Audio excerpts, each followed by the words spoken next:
Good day, everybody. Brian from quantlabs.net. Today we are going to talk about markets, where they're at after looks like Biden will take control of the U.S. unless it's left unchallenged. Who knows?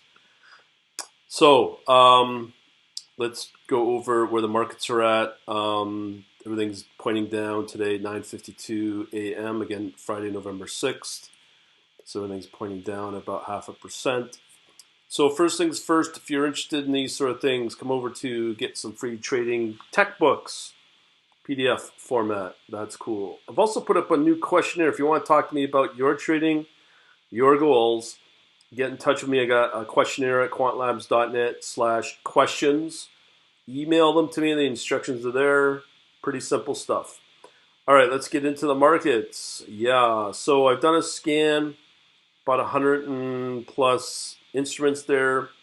These are all the excellent score. We still have, interesting enough, a long on the Russell 2000, but nothing else for the U.S. markets. I'm going to continue looking only for longs, just for simplicity's sake. See here, British pound against the Canadian dollar. More shorts here.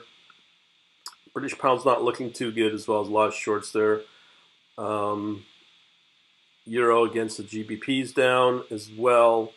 Even the Euro, New Zealand, everything's looking not good. Even this traditionally, Australia, New Zealand was a long. So here I've been saying this, that the CHF, the Swiss franc, has become pretty well, it looks like the safe haven. This is where a lot of the capital is flowing to. You might hear some entry exit info on my new bot. It's done very well. I'll put up a video on that later today. Also, funny enough, there is a short still on the USB 30 Treasury. This one was looking good.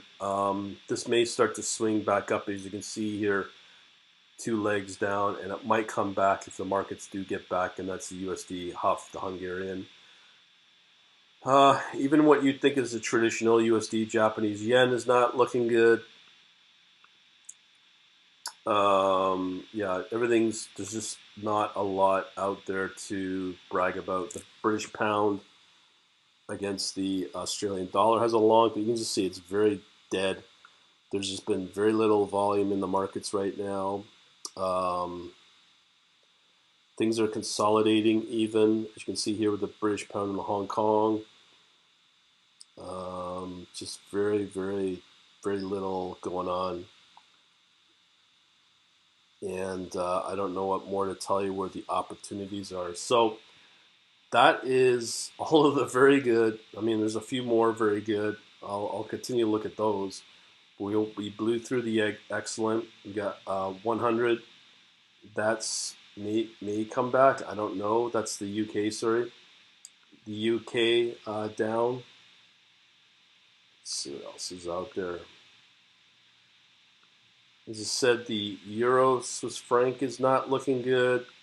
Even the Scandinavian currencies, I'm not seeing any sign of those. Those are supposed to be our. Oh, here's our first one here. Oh, we finally have a long. That's the Euro Norwegian. It's a long. Australia and CHF is a long. USB 30 years short. That's now getting into the good. So we'll leave it at that. Thanks for watching. I'm surprised there's no gold, there's no silver in there as well.